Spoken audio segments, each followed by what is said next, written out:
I was always tapping on the dining room table, tapping on my desk at school, tapping on my thighs, my chest, tap, tap, tap.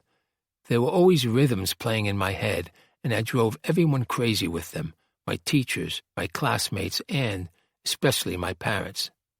Thankfully, though, my folks helped me actually do something better with the beats inside my brain.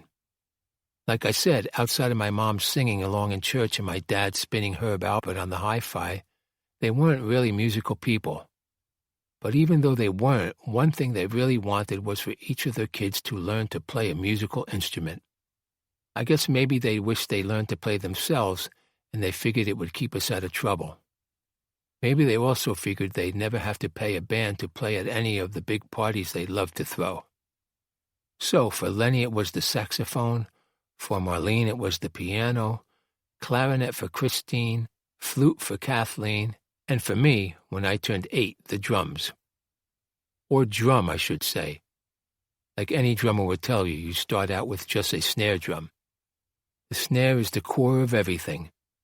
Before you're ready to move on to a full kit, you have to master the basic techniques, things like timing, rolls, paradiddles, which you then go on to adapt and apply to other pieces of the kit, one at a time, as each of those pieces gets mastered and added.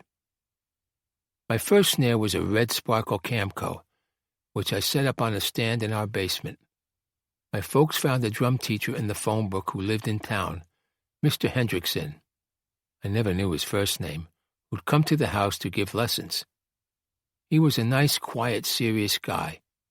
He wore a bow tie, and he was really patient. You've got to be if you're teaching an instrument, especially drums, since so much of it is about precision and repetition.